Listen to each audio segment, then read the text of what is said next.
Meaning of exit examination. Exit examination. Exit examination. Exit examination. Exit examination.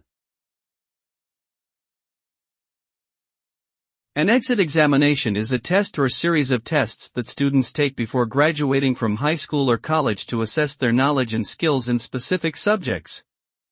The results of this examination often determine whether the student is allowed to graduate or not.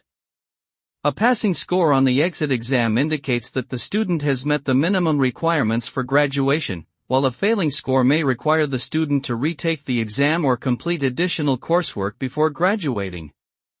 The purpose of an exit exam is to ensure that students have a certain level of proficiency in their chosen field of study before they enter the workforce or pursue higher education.